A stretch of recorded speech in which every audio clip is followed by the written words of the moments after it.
Welcome to the Final Whistle, the podcast where we break down the biggest moments after the games are done. I'm your host, Adeniyi, and joined by my co-host, Dekunle. And today we're going to be wrapping up the just concluded 24-25 Premier League season with a full rundown of traditional top six that Arsenal, City, Liverpool, Chelsea, and Spurs. Who delivered, who disappointed, and who's got the most to prove going into next season. So, we're going to be keeping it sharp and honest, and there's going to be a lot of bant. So let's kick things off by starting at the top of the table. We'll start at the top of the table, and as we all know, champions for the last season is our darling team from Merseyside, Liverpool. It was Arne Slot's debut season, first manager since club to win EPL in their debut season. Dominance from early September, led almost all through the season except from some hiccups towards the end. Salah was magnificent again, 28 goals, 18 assists. Away form, awesome. Scored in every single game. Core players all stepped up. Van Dijk, McAllister, the midfielder, the guy from Bayern Munich, Gravenberch, Diaz, even Jota at some point decided to show up. So was this just a Slot lucky or Slot was a genius? How sustainable is this moment? Yeah. I think the thing about winning the league is there's nothing sustainable about. I would say winning the league is not a question of being sustainable or not. Anyways, you've won the league. You understand? So it's difficult to question winners. But however, in insight, we can only just comment on what their performances has looked like. Arteta at the end of last season said winning the league sometimes is about being at the right place at the right time. Understand what he's trying to say is that Liverpool has performed at the right time, at the point where Man City dropped. Man City had crisis. Probably he's also referring to some of the injury problems that Arsenal had as well. Yeah, I kind of agree with him to an extent. But if you consider the fact that Liverpool also had like a long unbeaten run, do you understand? Like where they played a lot of games without losing. I think apart from losing to Nottingham Forest, they had a very, very long stretch. So it's very hard to say they didn't deserve the league. They played very well. They played quite well. Although to the extent where I agree with Arteta is that there wasn't so much of a competition right there, actually. Yeah, Yeah, because City dropped off, Arsenal dropped off. yeah. There wasn't so much of a competition, but that's of no fault to Liverpool. You don't play well and at the same time prepare people to compete with you. If people had compete, maybe they put them on their. So yes, I think Liverpool season is there. They had a very very good season. It's a season where they didn't really have that competition because I would probably just save some of my time to talk about other teams than Liverpool and just So congratulate them to say, yeah, congratulations to Liverpool and their fans. They deserve it. This is the second league since the beginning of Premier League. So yeah. yeah. So, Let them but is enjoy. it true what opposition fans are saying that yeah, Liverpool was lucky to win, right? But there are also since we started counting maybe in these last 10, 20 years, Yeah. this is the least celebrated champion of EPL. Like if you look at the discourse on Twitter, on Instagram, on TikTok, it was like everybody was just silent about it. So is it the fans, like the opposition's hatred, or the fact that everybody just felt like it was just too easy for Liverpool? You know what I see is this. Football is a competitive sport, right? And football has a lot of banter and discussion in season as we go. I feel like again, this is not to discredit Liverpool. The Mhm. fact that other teams didn't compete well gave them the league like early enough. So people are started talking about Liverpool winning the league, even right maybe after mid-season. Do you understand? Mhm. So at that point, if you understand the way things like this go, people really, when you're an expected champion, people know you are a champion already as a mid-season. There's really little to discuss again when the season ends because you've probably gotten your flowers right from mid-season. Imagine like from week Mid-season, so 19. From week everybody is 19, not. people have started giving you your flowers, giving you your flowers. So when the season ends, it's different from if you remember when we had run-ins, Sky Sports would always do running towards the Mhm. end of every season. As of when they were doing running like week 7, week 8 to go. Instead of doing running for champions, what Sky Sports was doing was running for top four, For for those top to four. qualify for Champions League. That's to tell you, yeah, Yeah, so they started with Manchester City, started Arsenal, Manchester City, Chelsea, Newcastle, Aston Villa, Nottingham Forest. Who's going to qualify? That was the running they were doing. There was no discussion about Premier League again. They've Yeah, gotten their flower early enough. Their flower has been their achievement has been amortized right from week 19 down to week 38. So what do you want to discuss? There's really nothing. So again, it's not to discredit them. It's just the fact that they've gotten a lot of the flowers as early enough, and you know. so But again, everybody moved on quickly. yeah, but to the fans, I think, yeah, they had the chance. The COVID, they couldn't come to the stadium to celebrate, but this time around, they had the opportunity to go down to Liverpool and celebrate their trophy. I'm happy for Mm. them. Congratulations to them. But it is what it is.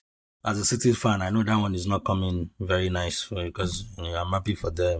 To be honest, coming from 4 in a row, I don't mind. Well, yeah. So going from the champions, and then we now move on to the also ran team. I don't know if you know who the also ran team. If you have That's your anything, team. That's your I, team. I don't know what you're talking about right now, but Be we're proud. not going Just to also ran team. wear the armor, and say mighty. As an Arsenal fan, I'm going to leave this one to you.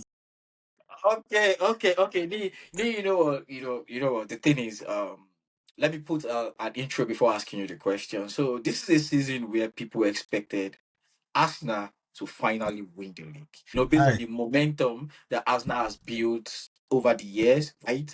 Mm-hmm. This is also a season where Arsenal had a very good outing in Champions League. But again, we're talking about Premier League right now, anyways. Mm-hmm. So this season again, you guys finished second. You guys have no striker scored. I think none of your players scored double digit, did the double digits in In the Premier League, EPL, and let's in the clarify that. EPL, yeah, Okay. yeah, and all of that. How do you talk about your season? What do you see? What would you say about Arsenal? What was your take? What do you think was the turning point? The positives, the negatives. Let's say, why didn't you win the league again? Again, why? I don't even know where to start, but I'm going to start from that point you made about none of our players actually getting to double digits. If you want to win EPL, the past couple of years have shown that you need a prolific striker that will at least give you 15 to 20 goals. And if you don't have that, then you need your midfielders and your wingers. Well, everybody is using inverted forward and inverted wingers now, but you need them to step up to the point where they will also be able to drop double digits of goals and assists. Arsenal did not have that. We didn't have goals double digits. We didn't have assists double digits throughout EPL last season. Odegaard was down, and I don't like using injury as an excuse, but Odegaard was down for so long. When he came back, we didn't get the same Odegaard. I think we get the old, we didn't get the Degard. Saka was down from December to wherever. When he came back to, Baba scored a couple of goals, but he couldn't do it alone. And then I feel like Arsenal have plateaued. We've gotten to the point where we need to go back, re-strategize. What do we want to do? When Mikel first started challenging, Arsenal was free flowing, eating teams left and right, 4 goals, 5 goals. But Arsenal has gotten to a point where we are more concerned about not conceding than You guys had the best defensive record. the best defensive record for the past 2 seasons, but we still didn't bring anything to the table to say, I love our defensive record, but what is happening to our goals? We need to look into that. We had that first season that we challenged. We have Shaka, we have Odegaard, and we had Empathy at the base of the midfield. And Arsenal was killing teams left and right. The only teams we couldn't kill that period was Man City. But the United, Liverpool, Chelsea, Basbos. Then we went into 2 seasons ago when we came second again. And that one, Arsenal won almost every game from January to the end of the season. And we drew a couple and lost one. There's something I want to say. A lot of Arsenal fans, as the season, this was something that was at the center of most of the conversation. Believed that Arsenal lost the league because of poor officiating. Because of there was a lot about Oliver Taylor and this and that. What do you think? How do you think this affected your season? Well, if I want to be emotional, I would say that's Yeah. true. But Yeah. since the beginning of the season, I said one thing: Arsenal was not disciplined enough. Because, like, when we got our first red card, was it Rice kicking the ball away? Yeah. And I was like, why did he need to kick the ball away? And that was against Brighton, right? The ball was dead, and like, leave the ball alone. And then he was now rolling on the floor like the defender hit him or wherever. You were the one that kicked the ball away. That's by the way. And then going forward, like against City, we got a record, just Trossard doing Sure. stupid stuff. We had issues with referee. everybody had issues with referee, everybody had issues with VAR, everybody had issues with bad officiating and everything. And at the end of the season, when they showed the table of the teams that benefited from VAR and the team that Arsenal was not even top of the team that VAR went against. So how can we be blaming VAR for something that we put on You ourselves? know, one thing I agree with you on is that the thing about officiating is that it's always going to go round.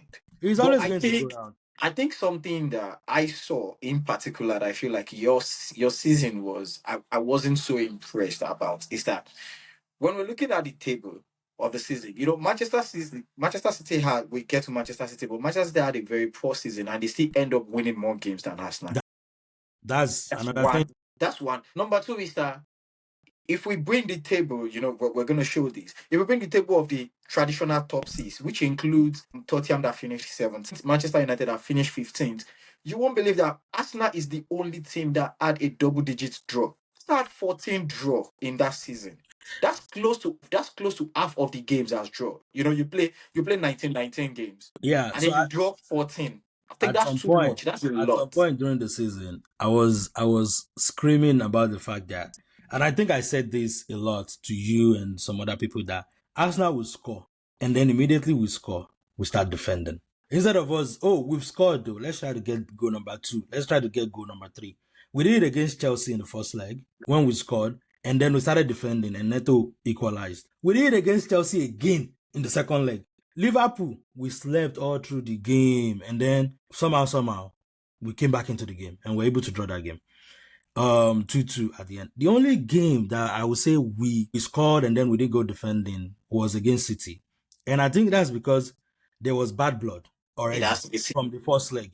And Arsenal wanted to show themselves in this second leg that we are not letting City overrun us this time. And even the second goal that we scored was out of deflection. Partey hitting a shot and then hitting a defender. Boom, goal. And at that point, we got the third goal, whether by crook or whatever. And then at that point, Arsenal didn't have any reason to defend anymore because they feel like, okay, we actually have City where we want them. Goal number 4, goal number 5. Yeah. But most of the games we drew in the season was from a point of winning position. Winning position. And I Okay. think that goes back to my first statement of Arteta is now obsessed with defending more than attacking. And going into the new season, if we continue to recruit defenders and defensive midfielders, it's going Which to be you've started anyways.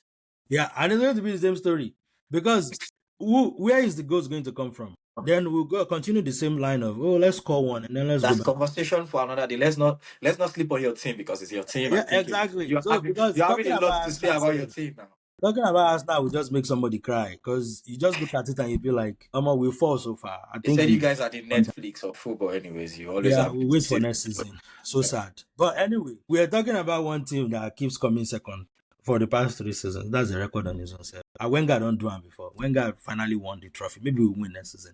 Now let's go to the jobber kids, the government kids of EPL, the people that can get away with 115 charges. No The point. elephant No in the point room. deduction. The elephant in No, the room.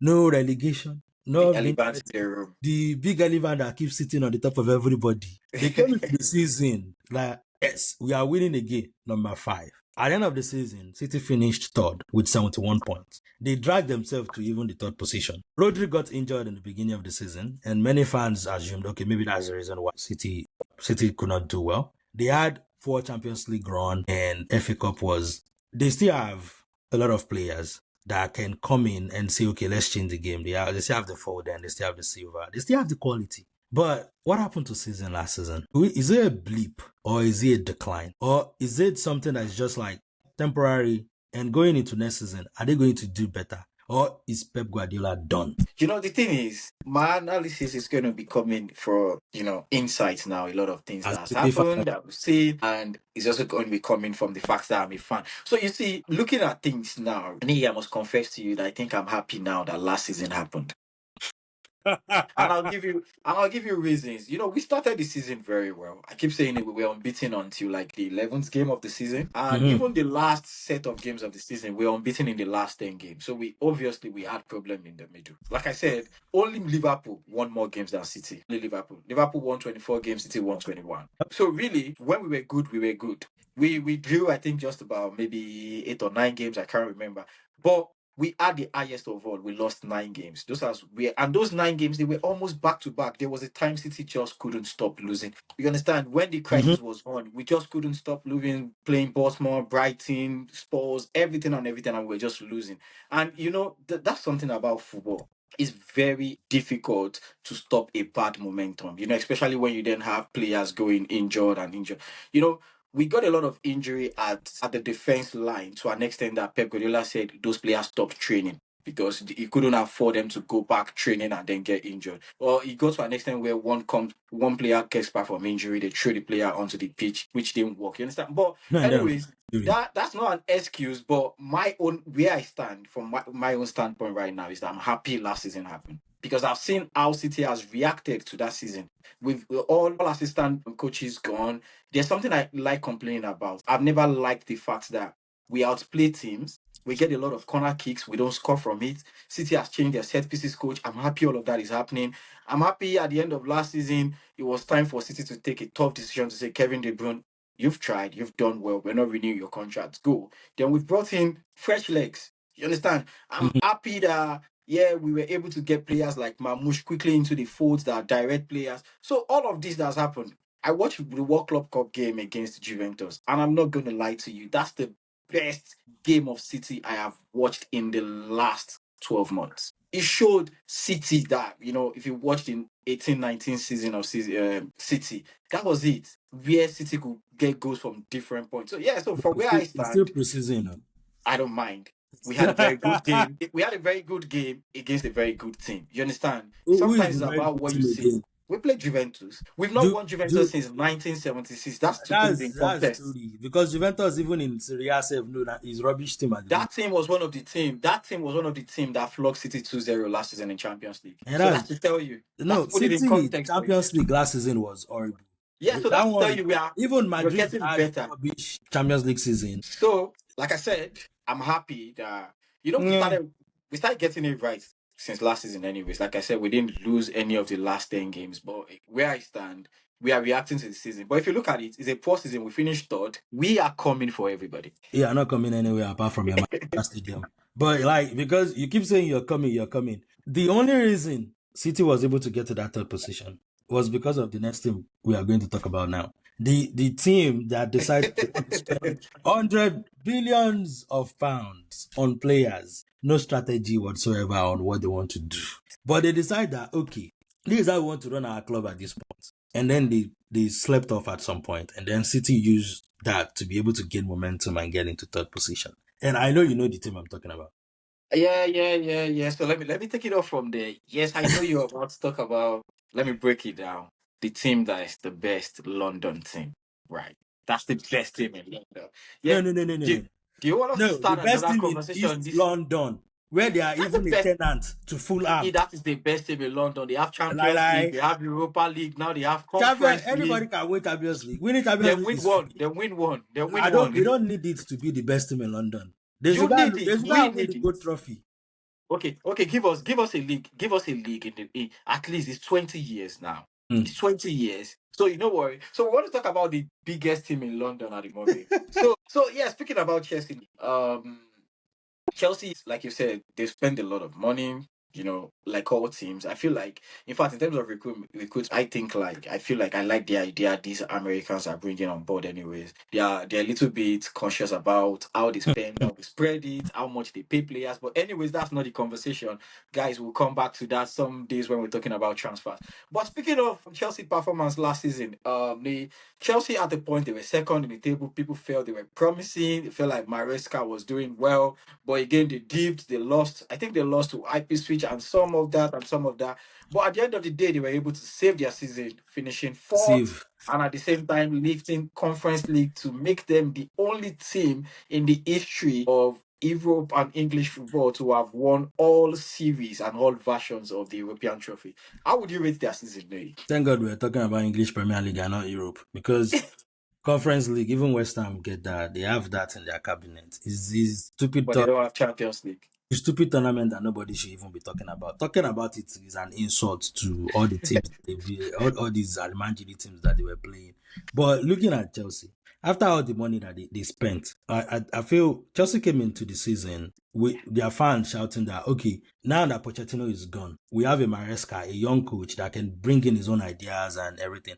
I think one thing that Chelsea fans did not count on was Jackson being Jackson. And Jackson turning up and saying, yes, yes, scoring some Jackson. goals, and then insulting Chelsea legend, and then Oku went on a dry run after that. And then he had discipline issues as well. But the biggest, for me, the biggest issue Chelsea had last season was their over-reliance on Palmer. So Palmer not showing up in a lot of games actually hurt Chelsea more than Jackson did hurt Chelsea. Because Palmer was like, many games, Palmer was a passenger. But is he, just in context, so just a question. Is it Chelsea relying on Palmer or is it just Palmer stepping out? I think Chelsea, the fact that Chelsea is relying on a young kid to lead them, that put a lot of pressure on Palmer himself because then he had to do everything. Jackson was not scoring the goals. So where is the goals going to come from? They brought in a Neto. Neto that's supposed to, okay, let's help on the wing and everything, take some load off Palmer. We know how Neto self, what he did last season was rubbish. And then they had all these Oriental boys of Ugochukwu and Madueke. I think they sent Ugochukwu on loan at some point, but None Madueke refused to step up and contribute to the goals. And then they had Onku that he turned the Conference League to his own. Every time he scores, he bring up balloon. I know how many times he kept the balloon inside the socks in EPL. Goals refused to come. Goals refused to come. And then they brought this boy from Barcelona too. That only God knows what happened to him. I'm not sure that guy played in Premier League that much. I don't even, because there's no reason to bring him on because it was even rubbish in the Conference League that they were playing him in. So just that still now goes back to the fact that they were too reliant on Palmer to bring in the goals, to bring in the assists. At one point, Palmer was just scoring penalties. I think Palmer has gone 25 games now, if I'm counting Club World Cup. He has gone more than 25 games without scoring a non-penalty goal. That is how bad it has been for Palmer throughout last season. Yes, some games he won. Is that all competition? I thought I can't I think remember. it's all competition. Okay. He did. Okay, he came in and then towards the end of the season, he was still dazzling, still making, as Chelsea fan and Barcelona fan, like calling it pre-assist. You're like, But, oh, but Palmer maybe, was maybe, involved but in pre-assist. maybe that's something by that's an issue that he has brought on himself by his own standard, right? Because you see, Another question. Another question I'd probably like to ask you is speaking of the reliance on Palmer, speaking of their forwards like Jackson, like Mhm. Giro, like Neto not bringing enough of goals. Do you think, what do you think affected Chelsea the most? Is it the fact that their attackers didn't turn up, or is it because they have a very poor defense? Which do you think affected them the most? For me, I think what affected them the most is the fact that many of the players did not turn up. And that included defenders as well. They had to they moved people around across the defense line a lot. I think the only constant there was Uncle Cucurella and at some point James. And then the coach decided that let me try James inverted row and start playing Gusto. We know how that ended up. And then Bade Shield and then the Nigerian guy that they got from Fulham, Tosin. At some point, they were not starting together too much. I think even though I don't like talking about Arsenal, since one of the things that I worked for Arsenal over the years is the fact that we had that stability in Gabriel and Saliba. Last season, Chelsea did not have that. They keep changing their back line, like everybody is changing cloth and doing whatever they like. That affected them too. They started very well, and then at some point, they just went down the rail. Yeah, I think speaking of stability, I probably will want to talk about some of the positives that Chelsea had. Because to be honest, you see, the reason why, unlike so many people, I personally do not think Chelsea had a poor season. And I'll give you a reason. The reason is that I saw the team. We're Not looking at according to Chelsea fans. Chelsea no, no, fans no, were no. That's expecting that, their that's what team I'm to win saying. EPL. I probably was looking at the average age of that team, bringing a new manager and all of that. Mm-hmm. But speaking of stability, I think the positives in the midst of the storm for Chelsea, for me, is that at least they have their middle sorted. The combination of Casedo, Enzo, Palmer, it looks like something that is working well. Although I feel like the middle, again, covered a lot of lapses in the defense, covered a lot of lapses in the front, like you have said. Palmer stepping up to score goals. Mm-hmm. Enzo at the end of the season as well, going that same route again, scoring a lot of goals. Casedo being the one going to right back sometimes, covering back. So it seems like the middle is carrying the load of the team. So they are Too carrying the load, much. or yeah, of the forward, carrying the loads of the backward. So again, the good thing is at least they can sit down, go to bed, and say we have the middle sorted. Well, as long However, as however, they need to find a way to cover the front and the back line and see what's happening there. That's what I see in terms of the positives for that team. You understand? For Chelsea. But Mm. how they build on it, I don't know. They brought in Delap, we don't Well, know. But as let's long not as they spend. keep Jackson as their starting striker next season, it's going to be the same story. But hey, we'll leave Chelsea alone, and then we'll go to the biggest team in England. Yeah, Manchester Like they United. like calling themselves. I'll leave you. I'll leave you to that. Biggest team in England. They have the Champions League you're talking about. They have more than They Chelsea. have three, They, and Arsenal does not have they have any. Europa League too. Hey, Arsenal still again, doesn't have any. 20 Premier League titles coming into this season. 20 Premier League titles. They call themselves the Red Devil of Yeah, Manchester. And they play in the biggest stadium outside Old of London Trafford, in England, which is Old Trafford. Stadium of Theatre of Dream. Theater of dreams, where dreams are supposed to be made. But somehow, this gigantic team, the darling of England, came up short last season. They finished 15th on the table. Is it short or they did the unthinkable? Well, they did the unthinkable. They almost were fighting relegation, if not for Yeah, teams we're like talking Liverpool about Man U and and relegation in the Southampton. same sentence. but looking at it though, they finished 15th. They had their own runs with injuries and identity issues. Yeah. And then they still got to the Europa League final. But they had some sparks in between, like Mainu, Ganacho, Ahmad. Ahmad showed up in some games. But what are we going to say happened to Manchester United? Because this is their lowest point post Ferguson. And Ten Hag was let go and then they brought in Amorim. Looking at Manchester United as a whole and looking at their season as a whole, what are we going to say happened to Manchester? What happened to them? To be honest, this is one of the teams that I felt like I talked about the most last season, and for that very reason, I'm just gonna put my points in. I'm just gonna give 2 points about Manchester United. That's how I feel right now about them. If you see Amorim, let me start with this. With last season, with what ended last season, what Amorim has successfully done is he has bought himself time. And what do I mean?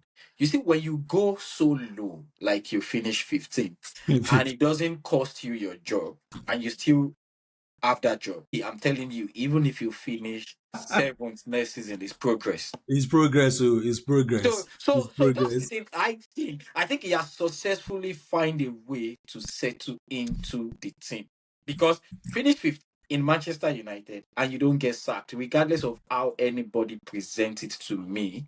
He got to To be Europa League. honest, leave the Europa League final and let's leave Europa League final because to start with, Europa League is not a place where top team belong, and that's the reason why we talk about top four in the first But place. you were counting Conference League for Chelsea. No, because they did not have a collection of records. I see the hatred. It's because you're in Manchester. You're a But Manchester City fan. but So you want to drag anyways, Man U for Europa League, but celebrate Chelsea but for. anyway, no. Anyways, if they've won it, to be honest, I probably will be talking about Manchester United winning a trophy. So that's the No, difference that's between you true. being a final. When we're That's talking true. about City the other time, we didn't talk about City getting to the final of FA Cup. When you don't win cups, you don't win it. That's it. There's nothing to talk about again. You don't win Nobody it, you don't win remembers it. who came second. Yeah, you don't win it, you don't win it. It's not Yeah. a subject of conversation again. So, but what I'm saying is for Manchester United, like I said, I've made my point one. My point one is Amorim has successfully bought himself time. Because one thing is sure, he's not going to finish 15th again next season. Definitely. He's never going Definitely. to finish 15th. So now the question is how do you appraise someone coming from 15th? Because if he finish 7th, 8th, it's progress. And normally that shouldn't be a place, but that's the reality now That's the for me. reality of Manchester United now. So let's leave that. Let's leave that. The second thing is how did they get there? How did they get there? You see, I feel like there's a circle in Manchester United, and that circle they still have that circle rolling. The Mm-hmm. circle is that for the last 7, 6, 8 years, Manchester United fans, board, ex-players, and everything likes to blame players. Everything that happens to Manchester United is always about players, Yes. right? So it's either Rashford wasn't doing well, and Alexis Sanchez wasn't doing well. Pogba is a problem. Lingard is a problem. Ganacho Sancho is a is a problem. problem. Right now, we are here in the season. Dalot is also part of the problem. Ganacho has become the problem. Rashford out of these. All of this is a problem. Now, But why do wait, hold on. If we're talking about Manchester United problem, didn't they send most of their problem out on loan at some? yeah, but they have new problems now. That's what I'm saying. So Ganacho now is so that's the thing. That's why I said it's a circle. They have new problems now because speak to a lot of fans. They tell you Garnacho needs to leave the team. They'll tell you Rasmus needs to leave the team. They'll tell you Dalot is probably manageable but needs to leave the team. Mm-hmm. They'll tell you Onana needs to leave the team. They're gonna tell you about 5 players that needs to leave the team. Else the team is a problem. The That's what team they is a tell you. problem. Yeah. So now, why do I think is see? There is no team in the world. I repeat, there is no team in the world that doesn't usually have 1 or 2 players that they feel is an headache. Arsenal doesn't have that now. You would have. See, the reason why you guys would not talk about them is because you don't hammer on them. If you get what I mean. Yeah. You don't hammer on them.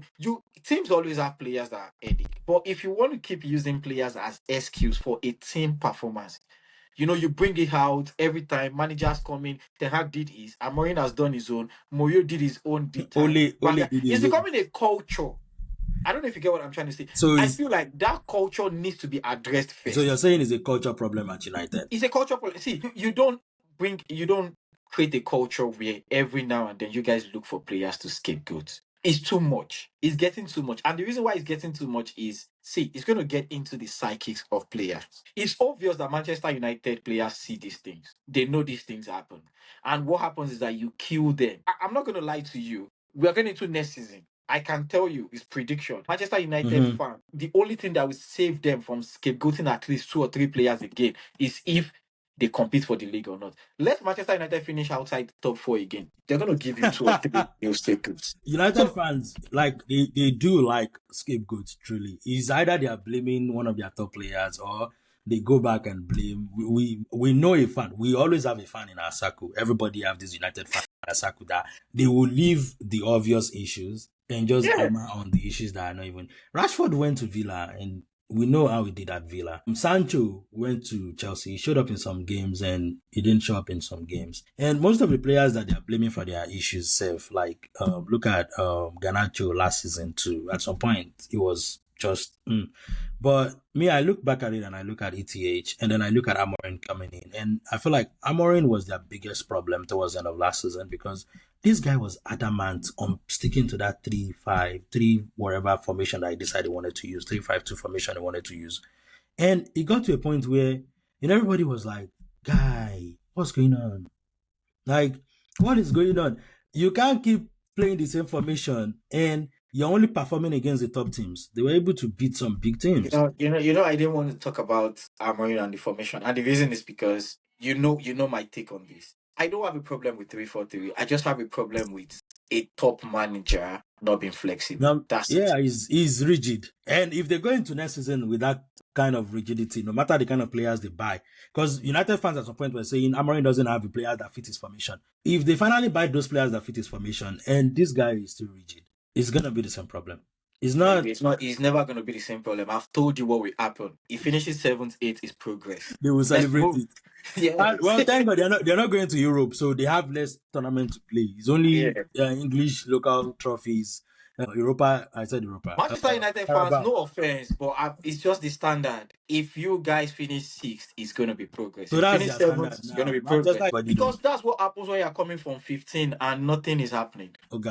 And well, we know what Manchester United did. And we know how you were calling Chelsea the biggest team in London. There's still one more team in that same London that is in the traditional top 6. The Tottenham spot. That they like making noise. Our Europa League champions. This is another team that won something that Arsenal has never won, Abby. I didn't say anything. So last season the Tottenham finished 17th. With 38 points. The twin brother of Manchester United. They joined themselves, they helped themselves, they gave themselves emotional support to be able to, they even play Europa League final together. to deal with the relegation. And by that they pushed themselves as well to get to Europa final. How do you see their Premier League season finishing 17th? How do you see that season when you looked at the fact that they won the Europa League? And how do you see it with the decision to also sack Ange after winning the Europa League? I will start from that last one because that last one answers the first question you asked. Danny Levy himself decided to fire Ange because he felt EPL was the dream. Europa League that they won, a good trophy. that brings them some money, brought in money, and at least they can add that money to their balance. But in the end, most English team where they make their biggest chunk of money Yeah. is in the Premier League. Premier League.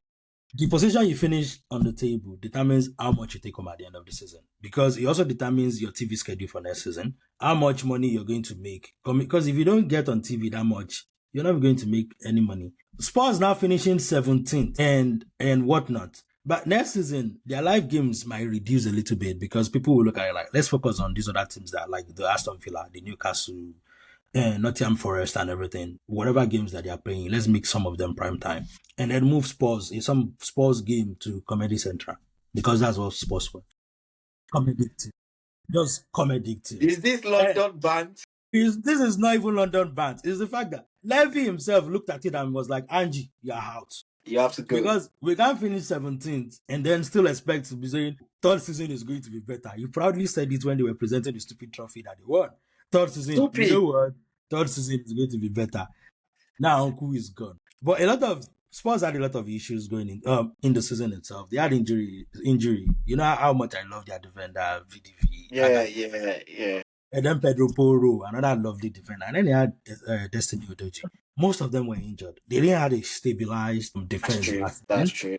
And then in the middle, the people that were supposed to stand up, Madison, Oku was disappearing. Even at some point, Angie was just benching him and bringing him in the second. And then another person, this is the first season after Kane, Abi. Or the second season after Kane. No, this is the second. Second season after Kane. And Uncle I think it was just a shadow of himself this season. He was, yeah, like I had Son in my fantasy Premier League. I know how many points he gave me. At some point I had to sell him because I'm like, this dude is done.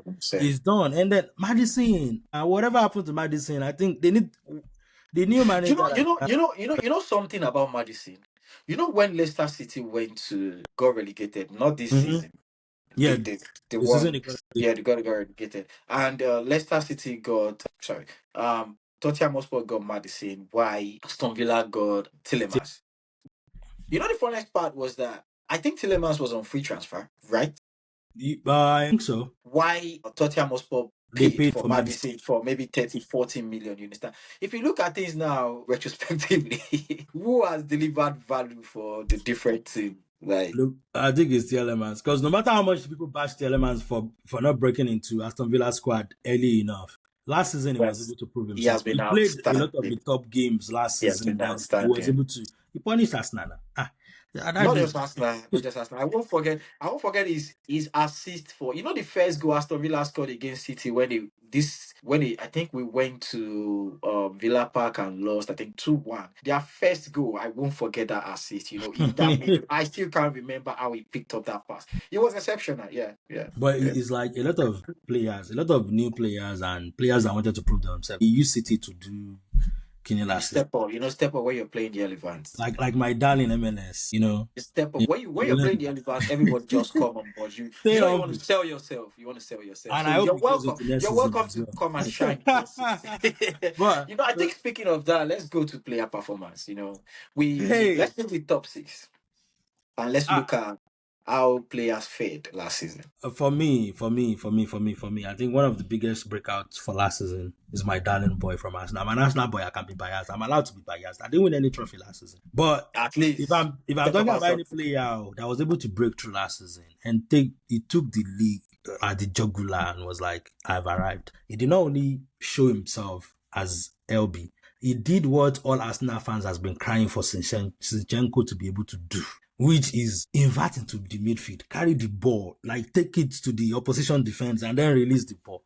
We saw how he played against City. We saw how he played against Madrid. Someone was telling me last season that, second leg of Madrid Arsenal, we should watch out for MLS. It might be too overwhelming for me, man. I'm like, dude, shut up. Just shut up. Let's see what MLS showed up at Bernabeu as if that has been his home. Uncle, even pre-game, he was on the phone, smiling. You're allowed to enter the game, and Baba was like, of the moment. At least if you don't win league, you should be able for to. Me, whether I win league or I don't win league, last season was the biggest. MLS was one of the biggest stars to come out of last season. Yeah.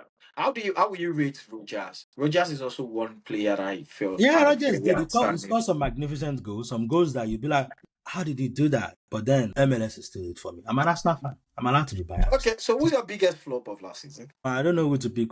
Between Grealish, Foden. Well, Man City fan will say Grealish was injured. So let me Foden. Baba just disappeared. Maybe the Saka comparison was too much because Baba just disappeared. He was just like, this season I'm not playing anything. The Saka comparison too Let much me for just be a food. good boy. You want to start an Arsenal fan.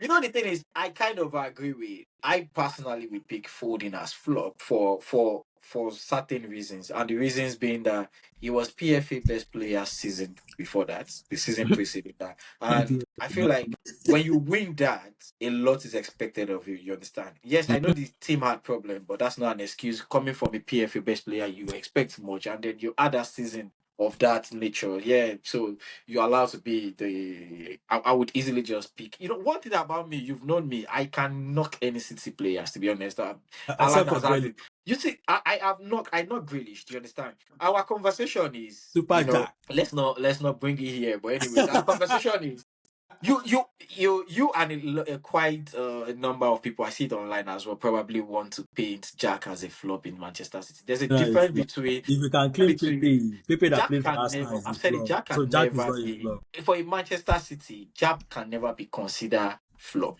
To be Mm. honest, and that for that treble season alone, he would never be considered flop. But if we look at Jack's season on season, there are a lot of seasons that he has been underwhelming. And for me, to be honest, my biggest problem with Jack is injury. You need to stay fit. You need to be there. You know, there's this saying in life. They say you need to be there.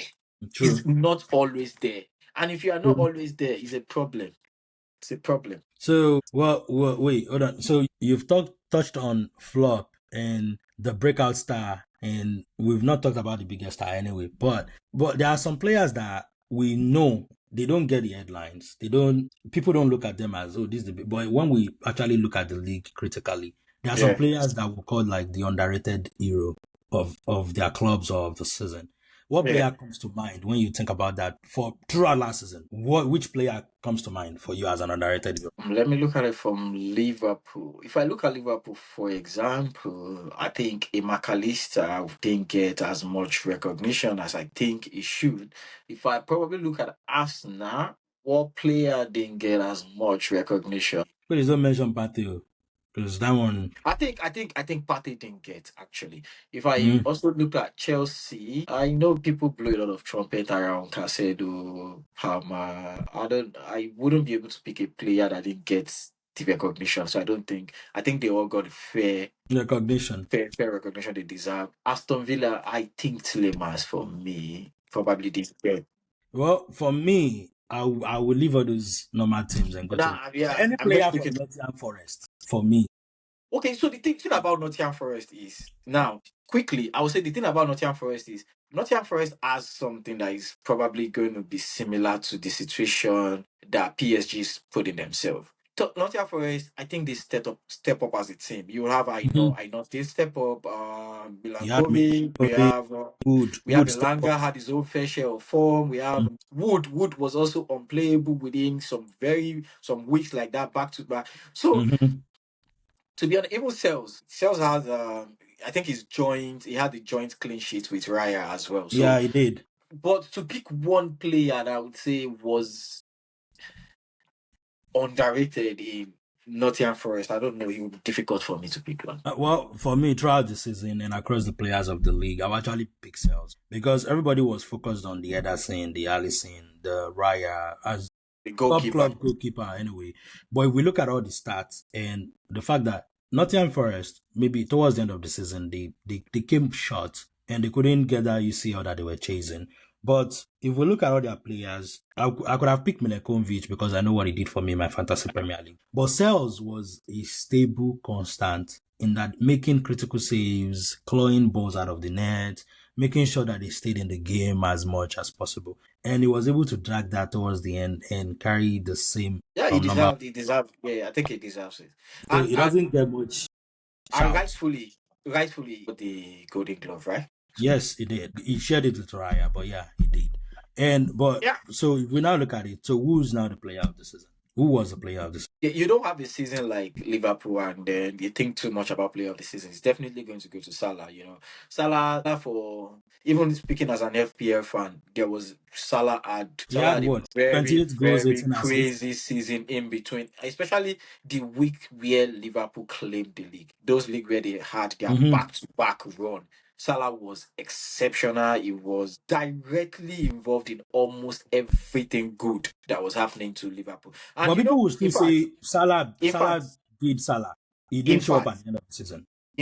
towards the end of the season, when Liverpool dipped, it wasn't coincident that that was also when Salah stopped scoring and Yeah, producing so assists. Salah did what Salah usually does So every season. we could easily say that league was directly related to Salah's form. You know, everybody was saying, and I'll go back to Liverpool. Everybody was saying that for Liverpool to fall, some of their critical players will need to get injured, which includes Salah, Van Dijk, McAllister to some extent, and Szoboszlai. And everybody was waiting for that pin to drop. And we saw that towards the end of the season when Salah wasn't scoring, there was no assist. Liverpool struggled. I still remember the Arsenal game. If they really struggled against Arsenal, they went to Not just Arsenal, they 2 struggled goals even ahead. against PSG. That was some of the things Yeah. that cost them. So Salah couldn't Salah impose himself. not showing up was so going into the next season is going to be one thing that opposition managers are going to watch out for. That for Liverpool, take Salah out of the game. They have some creativity in the middle. Well, So why do you want to give guys the tips of the average? I think that's going to be a full analysis when the transfer is done. Then we're going to talk about prediction into the next season. We're going to talk about analysis of what to expect from certain players. yes, but hey, I hope we'll see what Liverpool bring for us next season, Sean. Yeah. It's just funny, but yeah, I hope they are able to do as much as they did this season. So, but we'll see. And that wraps up all the top 6 and the players and the 24-25, the drama of the 24-25 season that everybody had and what people were expecting and what finally happened at the end of the season. And with that, we say that's a wrap. Liverpool triumphant title win, Arsenal near miss, City's deep, and then Chelsea's comeback after their own problem. United's 3-4 in Tottenham Hotspurs. I don't know why you're clearing your throat, but it is as it is. And everybody is welcome. Hit us up with your hot takes. Like, subscribe, share with your family and friends. Drop a review anywhere you're able to Share get what it. you think. Share what you feel as well about the Yeah, season. let us know. Let us know what your take is. I know that bottle is going to show up at some point. But don't go too far. Don't go too far. Because this is the first episode. And coming into the next season, after the Club World Cup, the next season and beyond, we're going to focus on hot takes every week review of EPL games, even the preview, the Champions League recap, hot takes on teams, players, managers, what is going well for players, what is going on for the team, and some banters, LD banters and some unLD ones, because I like that feeling. We are going to keep it spicy. Very spicy. So until the next time, when the final whistle blows, that's when the real talk begins. Thank you very much. See you.